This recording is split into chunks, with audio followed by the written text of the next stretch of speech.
사무엘서는 한나라는 한 여인의 등장으로 이야기가 시작됩니다. 아이를 갖지 못한 한나는 여호와께 기도하는 가운데 여호와 하나님을 깊이 만나게 됩니다. 여호와 하나님을 깊이 만나 하나님이 어떤 분이신지를 깨닫게 된 한나는 자신이 그토록 바라던 아들을 포기하는 모습으로 변화가 됩니다. 하나님을 만나기 전에는 그토록 아들 낳는 것을 꽉 붙들며 살아가던 한나가 하나님을 만난 후에는 그 아들을 여호와 하나님께 바치는 태도로 변화하게 됩니다. 하나님은 이렇게 변화된 한나에게 아들을 주십니다. 한나는 여호와 하나님께 약속한 대로 자신이 낳은 아들을 하나님께 바치면서 하나님께 기도를 합니다.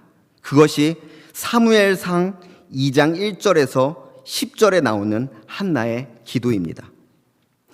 여호와 하나님과 같은 거룩한 분은 없습니다. 우리가 의지할 수 있는 유일한 분이 바로 여호와 하나님이십니다.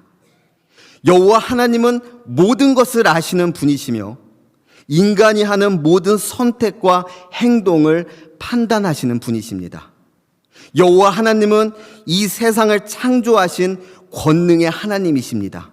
그래서 하나님은 인간을 죽이기도 하시고 살리기도 하시며 인간을 지옥에 떨어뜨리기도 하시고 지옥에서 건지기도 하시며 인간을 가난하게도 하시고 부하게도 하시며 높이시기도 하시고 낮추시기도 하시는 분이십니다. 이런 여호와 하나님께 대항하는 자는 박살이나 버릴 것입니다. 하늘의 천둥과 번개로 치실 것이며 땅끝까지 쫓아가셔서 심판을 내리실 것입니다. 하지만 여호와 하나님께서 선택하신 왕에게는 힘을 주시고 높여 주실 것입니다. 한나의 이 기도는 아이를 갖지 못했던 여인이 아이를 갖게 되면서 하나님을 이렇게 찬양했다는 그런 정도의 의미로 끝나는 기도가 아닙니다. 사무엘서의 맨 앞부분에 등장하는 이 기도는 앞으로 벌어질 사무엘서에 기록된 모든 사건들을 해석하는 열쇠를 제공합니다. 앞으로 벌어지는 모든 사건들 뒤에는 인간의 생사와 인간의 구원 여부와 인간의 부귀영화와 영광을 결정하시는 만군의 주 여호와 하나님이 계시다는 것을 기억해야 합니다. 여호와 하나님은 어떤 사람을 살리고 어떤 사람을 죽이시는 걸까요? 어떤 사람을 구원하시며 어떤 사람을 지옥으로 떨어뜨리시는 걸까요? 어떤 사람에게 부귀와 영광을 허락하시고 어떤 사람에게 가난과 치욕에 빠지게 하시는 걸까요? 우리가 사무엘서를 배우면서 주의 깊게 살펴보아야 할 것은 바로 이런 것들입니다. 여호와 하나님의 말씀이 희귀하여 이상이 흔히 보이지 않던 시기에 어린 사무엘이 하나님의 음성을 듣습니다. 이에 반해 엘리 제사장은 하나님의 말씀을 듣지 못합니다. 여호와 하나님은 어린 사무엘을 사용하셔서 엘리 제사장 가문에 심판을 선포하십니다. 엘리 제사장은 자신의 자녀들을 바르게 훈육하지 못했고 그 결과 엘리의 아들들은 하나님께 드리는 제사를 멸시했습니다. 그래서 여호와 하나님은 어린 사무엘을 높이시고 엘리 제사장과 그의 아들들을 낮추시어 그 가문을 멸망시키십니다. 시간이 흐른 후 이스라엘 백성들은 사무엘에게 찾아와서 다른 민족들과 같이 자신들에게도 인간 왕을 세워달라고 요구합니다.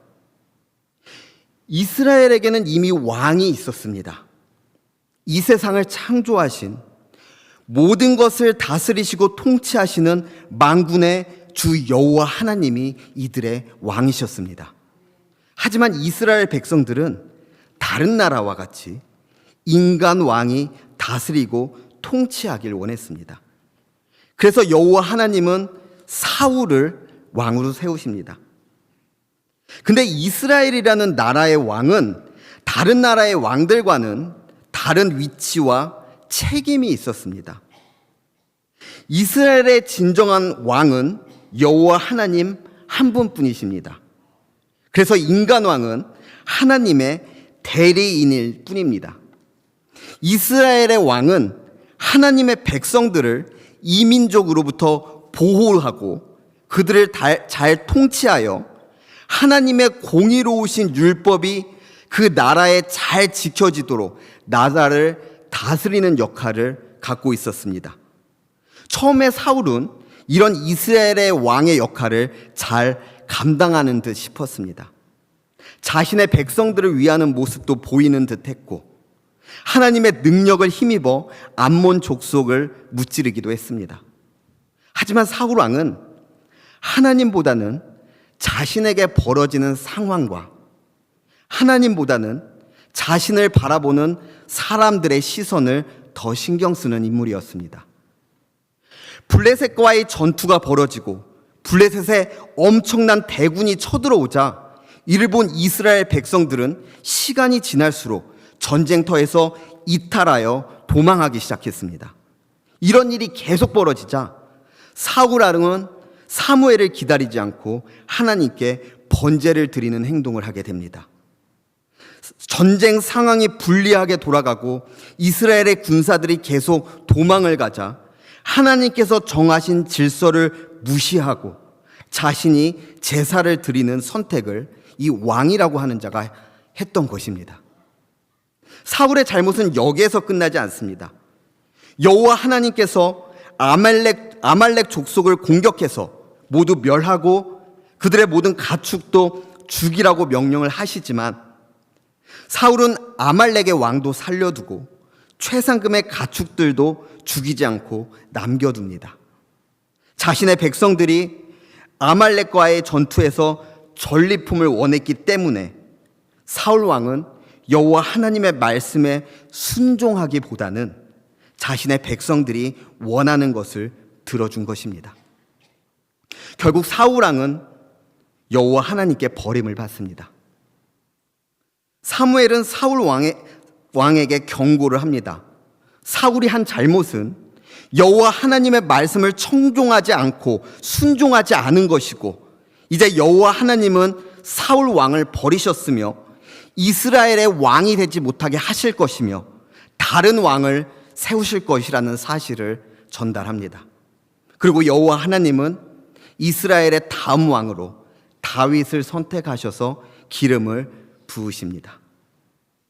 우리는 이쯤에서 한나의 기도를 떠올리셔야 합니다. 여호와 하나님은 사람을 높이기도 하시고 낮추기도 하시며 사람을 구원하기도 하시고 지옥에 떨어뜨리기도 하십니다. 또한 여호와 하나님은 자신에게 대항하는 자는 박살을 내버리시고 땅끝까지 쫓아가서 심판을 내리실 것입니다. 하지만 여호와 하나님께서 선택하신 왕에게는 힘을 주시고 높여주실 것입니다. 그래서 이제 여호와 하나님은 사울을 박살내시고 심판하실 것이며 다윗에게는 힘을 주시고 높여주실 것입니다. 이런 일이 극명하게 드러나는 사건이 바로 다윗과 골리앗의 싸움입니다. 이스라엘과 블레셋은 서로 대치하고 있었고 블레셋의 전사 골리앗이 나와서 이스라엘의 하나님을 모욕하는 발언을 하며 도발하고 있었습니다. 하지만 하나님을 모욕하는 골리앗과 싸우기 위해서 나서는 사람이 한 사람도 없었습니다. 골리앗은 3m쯤 되는 거대한 엄청난 거인이었고 엄청난 무기와 갑옷으로 무장한 전사였습니다. 전투에 능하고 힘이 세며 강력한 무기와 갑옷을 갖고 있어서 세상의 기준으로 봤을 때는 대적할 자가 없을 정도로 강한 전사였습니다. 그런 골리앗을 다윗이 무찌릅니다. 만군의 주 여호와 하나님의 이름으로 전쟁에 임한 다윗은 전쟁에 동원되지 않았으니 20살도 되지 않은 소년이었을 것이고 전쟁에 참여해 본 적도 없었으며 엄청난 무기와 갑옷을 갖고 있지도 않았습니다. 하지만 자신과 늘 함께 하시며 사자와 곰과 같은 맹수들로부터 건져주신 여호와 하나님을 의지하며 골리앗에게 나아갑니다. 여기에서 주의해서 봐야 할 부분이 바로 사울 왕의 태도입니다. 사울은 처음에 다윗이 전쟁 경험이 전혀 없는 소년이기 때문에 전쟁에 나서는 것을 만류합니다. 그래도 다윗이 자신이 목동을 하며 겪었던 일을 이야기하며 전투에 나가겠다고 하자 이번에는 자신의 갑옷과 무기로 다윗을 무장시키려고 합니다. 사울은 지금 골리앗과 똑같은 태도로 이 전쟁을 바라보고 있는 것입니다. 전투 경험이 많은지의 여부와 어떤 무기와 갑옷으로 무장을 했는지로 이 싸움을 바라보고 있었습니다. 물론 상식적으로 생각하면 그런 것을 따지는 것이 맞습니다. 그래서 상식적으로 생각하면 골리앗을 대적할 사람이 없었던 것입니다. 근데 이 싸움은 그런 싸움이 아니었습니다. 이 싸움은 여호와 하나님을 따르는 이스라엘과 다곤이라는 신을 따르는 블레셋과의 싸움이었습니다. 신들의 전쟁의 대리자로서 나와서 싸우는 것이었습니다. 이들의 뒤에는 자신이 믿는 신이 힘을 주실 것이라는 믿음으로 싸우는 싸움이었습니다.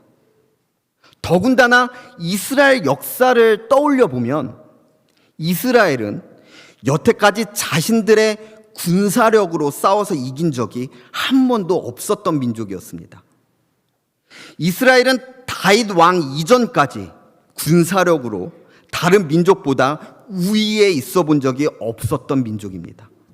군사의 수도 모자랐고 무기와 갑옷도 형편없었던 이스라엘이 전쟁에서 승리하는 경우는 항상 만군의 주 여호와 하나님께서 함께 하셨을 때뿐이었습니다. 다시 말해 이스라엘은 여호와 하나님께서 함께 하셨을 때만 전쟁에서 승리했습니다. 근데 지금 사울 왕에게는 그리고 전쟁에 참여한 이스라엘 백성들에게는 그런 믿음이 없었습니다. 그런 믿음을 갖고 골리앗에게 나아간 자는 다윗뿐이었습니다. 그리고 이 다윗과 골리앗의 싸움 이후로 다윗과 사울의 상황이 선명하게 대조가 되기 시작합니다. 다윗이 골리앗을 죽이고 블레셋과의 전투에서 크게 승리한 후에 길갈로 돌아올 때에 수많은 여인들이 나와 노래를 하기 시작합니다. 사울이 죽인 자는 천천히요 다윗은 만만히로다. 여호와 하나님보다 사람들의 시선을 더 의식하던 사울 왕은 이 노래를 듣고 엄청나게 분노하기 시작합니다. 그리고 이때부터 다윗을 예의주시하기 시작합니다. 하나님께서 함께 하시는 다윗, 그리고 하나님의 영이 떠나 악한 영에 사로잡힌 사울. 오늘 본문은 이 두 인물을 하나님께서 어떻게 인도하시는지를 보여주는 부분입니다. 12절에서 사울은 여호와 하나님께서 다윗과 함께 하신다는 사실을 어렴풋이 느끼기 시작합니다. 다윗이 골리앗을 물리친 것은 상식적으로 생각을 해봐도 말이 안 되는 것이기 때문입니다. 하나님께서 함께 하시지 않았다면 그런 싸움에서 다윗이 이기는 것은 불가능합니다. 지금 하나님의 영이 떠나버린 사울이지만 사울은 하나님이 함께 하신다는 것이 어떤 것인지, 하나님이 함께 하셔서 전쟁에 승리하는 것이 어떤 것인지를 경험했던 인물이었습니다.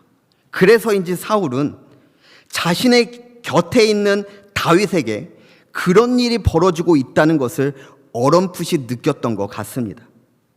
사울은 여호와 하나님께서 다윗과 함께 하시는 것을 느끼며 다윗을 두려워하기 시작합니다. 그래서 계략을 꾸밉니다. 5절을 보시면 골리앗과의 전투에서 승리한 이후로 사울 왕이 보내는 전쟁에서 다윗이 승승장구하자 사울 왕은 다윗을 군대의 장, 다시 말해 군사령관으로 임명했다고 기록하고 있습니다. 5절에서 지혜롭게 행하다라고 번역한 단어는 히브리어로 샤칼이라고 하는 단어인데, 이 단어는 지혜롭게 행하다라는 의미와 함께 형통하다, 일이 잘 풀린다라는 의미도 갖고 있습니다. 그래서 지금 우리가 보는 개역개정 전에 사용했던 개역 한글 성경을 보면 이 단어를 형통하다로 번역을 합니다. 5절의 문맥을 봤을 때 이 단어는 지혜롭게 행한다는 의미보다는 형통하다는 의미로 해석하는 것이 더 자연스러운 것 같습니다. 사울 왕이 보내는 곳마다 다윗이 형통하자, 일이 잘 풀리자, 전쟁에서 승리하자 사울 왕은 다윗을 군대의 장으로 삼습니다. 하지만 13절에서 여호와 하나님께서 다윗과 함께 하신다는 사실에 두려워지기 시작하자 사울은 계략을 꾸밉니다.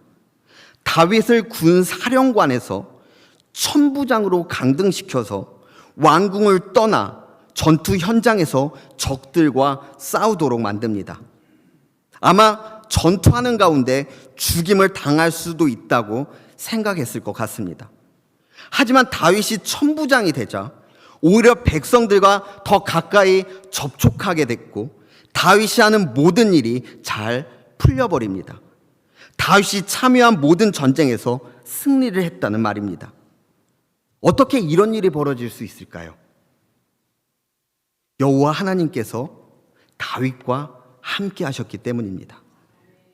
사울은 자신이 꾸민 계략으로 다윗이 어려운 상황에 처하기는커녕 크게 형통해지고 온 백성들은 더욱더 다윗을 좋아하고 따르게 되자 사울 왕은 다윗을 더더 두려워하기 시작합니다. 사울은 다윗에게 여호와를 위한 싸움을 더욱 열심히 하면 자신의 첫째 딸 메랍을 주겠다고 약속합니다.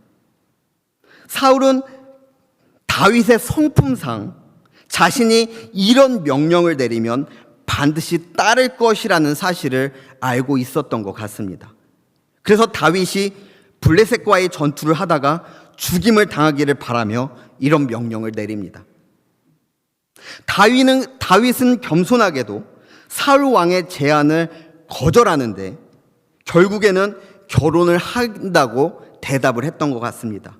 그래서 19절에 기록된 것처럼 다윗에게 딸 메랍을 줄 시기가 언급이 됩니다.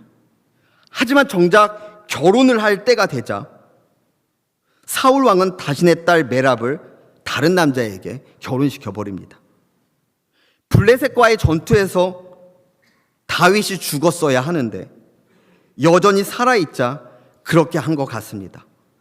더군다나 안 그래도 사람들의 인기를 얻고 있는 다윗이 자신의 부마라도 되면 그 권한은 더욱더 커지기 때문에 경계했던 것 같습니다. 그러다 사울은 자신의 딸 미갈이 다윗을 사랑하고 있다는 소식을 듣게 됩니다. 그러자 또다시 같은 방법을 사용합니다. 자신의 딸 미갈과 결혼을 하되 결혼 지참금으로 블레셋 사람들의 포피 100개를 갖고 오라고 요구합니다. 사울은 블레셋 사람들이 다윗을 죽일 것이라고 생각을 했던 것 같습니다. 그러자 다윗은 자신의 부하들과 함께 블레셋 사람 100명도 아닌 200명을 죽이고 포피 200개를 갖고 돌아옵니다. 사울이 요구했던 것의 2배를 갖고 온 것입니다. 다윗이 이렇게 나오자 사울은 자신의 딸을 주지 않을 명분을 찾을 수가 없었던 것 같습니다. 그래서 미갈을 다윗에게 줍니다. 사울은 자신에게 벌어지는 상황을 보고 다윗을 더욱 두려워하게 됩니다. 자신의 수하들도 자신의 백성들도 심지어는 자신의 친딸도 다윗을 사랑하고 좋아합니다. 사울은 여호와 하나님께서 다윗과 함께 하신다는 것과 다윗이 자신이 차지한 왕자를 빼앗을 다음 왕이라는 사실을 깨닫고 다윗을 점점 더 두려워하며 다윗을 더 적대하기 시작합니다. 하지만 하나님께서는 다윗과 함께 하셔서 블레셋과의 전투에서 늘 승리하게 하시고 다윗의 명성이 높아지게 만드십니다. 사울은 여호와 하나님께서 다윗과 함께 하신다는 사실을 알았습니다. 그럼에도 불구하고 사울은 계속해서 다윗을 죽이려고 계략을 꾸밉니다. 이러한 사울의 모습은 겉으로 보기에는 다윗을 대적하는 것으로 보일 수도 있지만 지금 사울이 하는 행동은, 그 선택은 다윗뿐만 아니라 다윗 뒤에 계시는 여호와 하나님께도 대적하는 행동이었습니다. 사울에게는 두 가지 선택지가 있었습니다. 여호와 하나님께서 함께 하시는 자로 살아가든지 아니면 여호와께서 함께 하시는 자를 대적하는 사람이 되든지 둘 중에 하나를 선택해야 했습니다.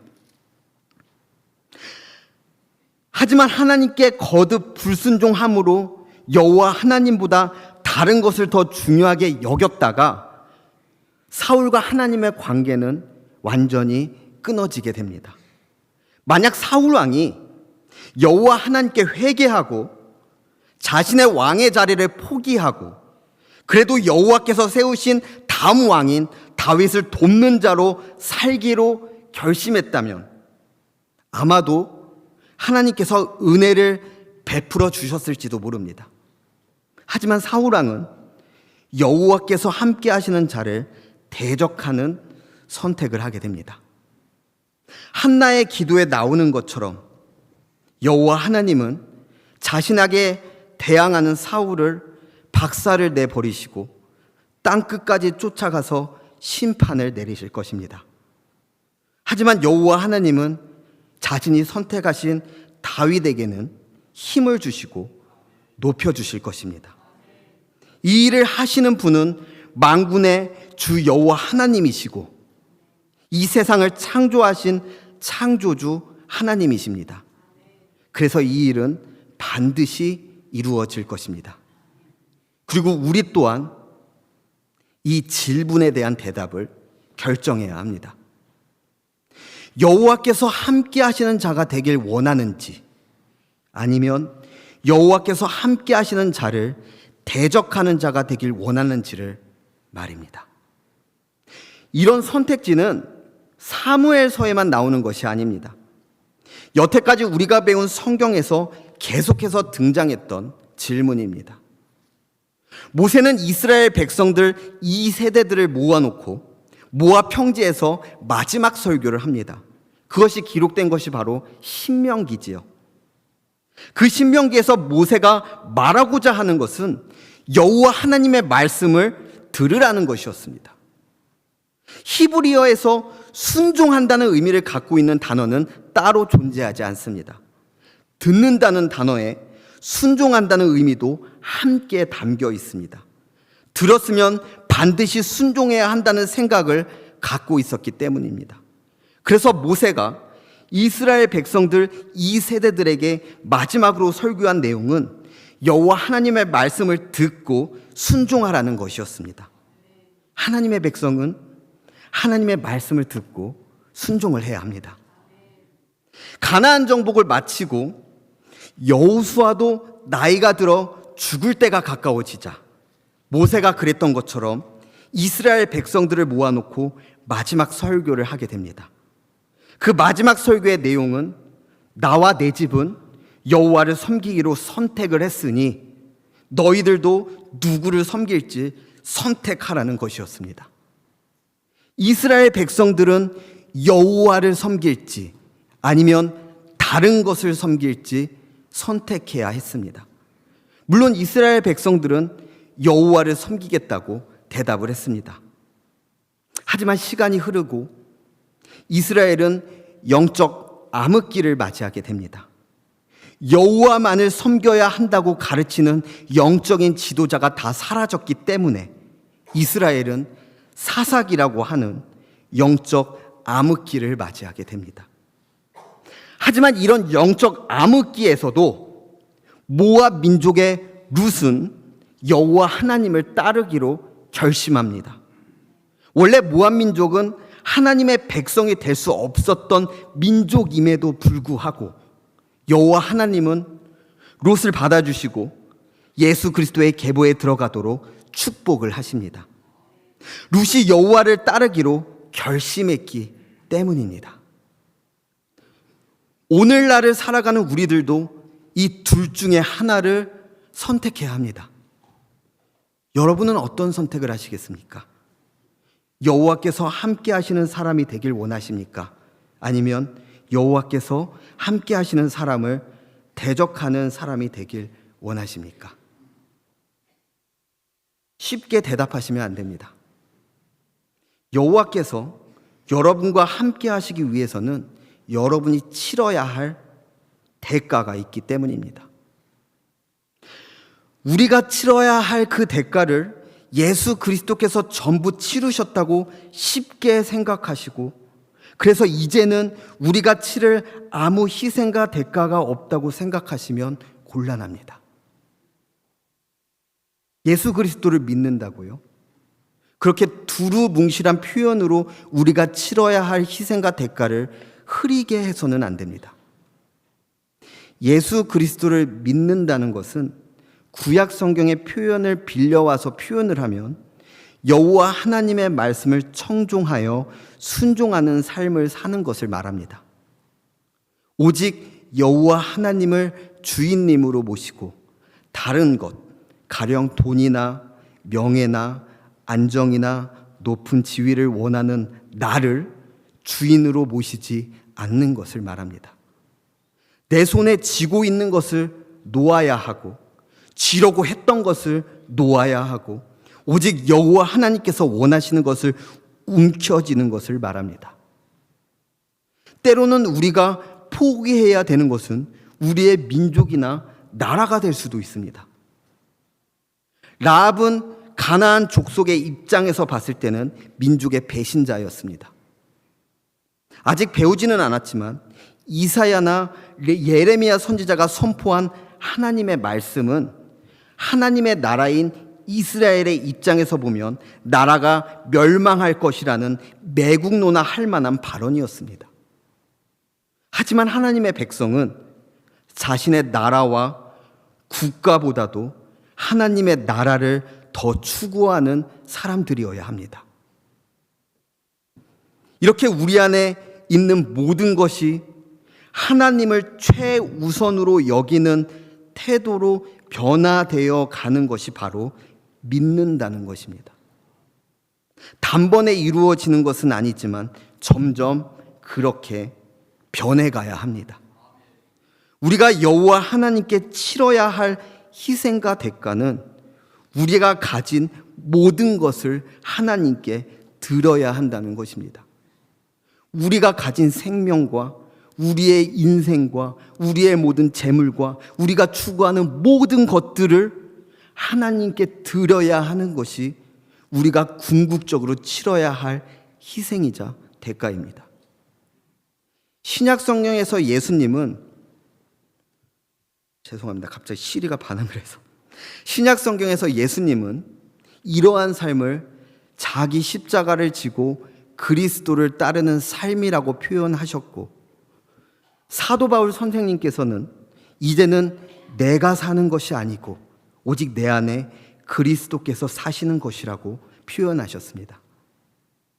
앞으로 이어질 모든 성경의 이야기는 이 둘 중에 하나를 선택하도록 우리를 계속 몰아갈 것입니다.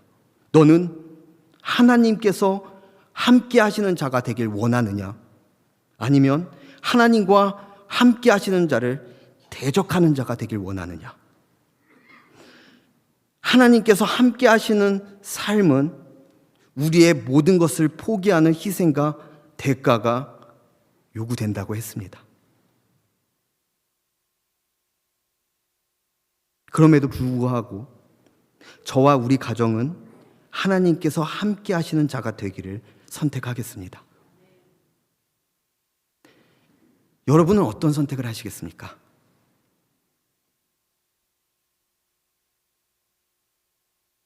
하나님께서 우리 성도님들과 함께 하셔서 하나님의 마음을 허락하여 주셔서 우리 모든 성도님들이 하나님께서 함께 하시는 삶을 선택하셨으면 좋겠습니다. 비록 그 선택으로 인하여 우리가 치러야 하는 희생과 대가가 있다는 것을 알고 있음에도 불구하고 하나님께서 기뻐하시기 때문에 그런 선택을 하시는 우리 성도님과 성도님의 가정이 되셨으면 좋겠습니다. 기도하겠습니다.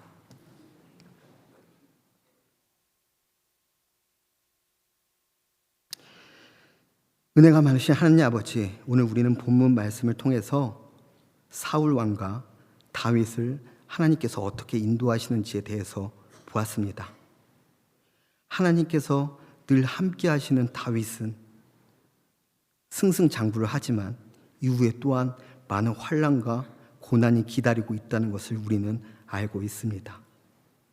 하나님, 우리가 하나님과 함께하는 삶을 선택하는 것, 그래서 믿음의 삶을 살아가는 것, 그로 인해 우리에게 들이닥치는 고난을 받아들이는 것을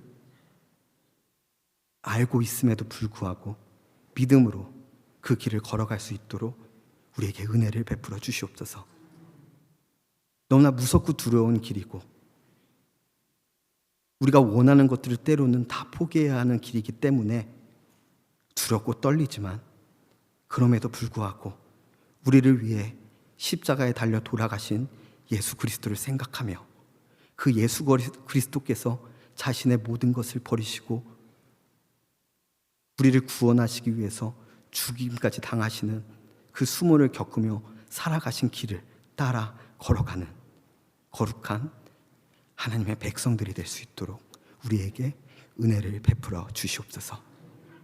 감사를 드리며 살아계신 우리 주 예수 그리스도의 이름으로 기도를 드립니다.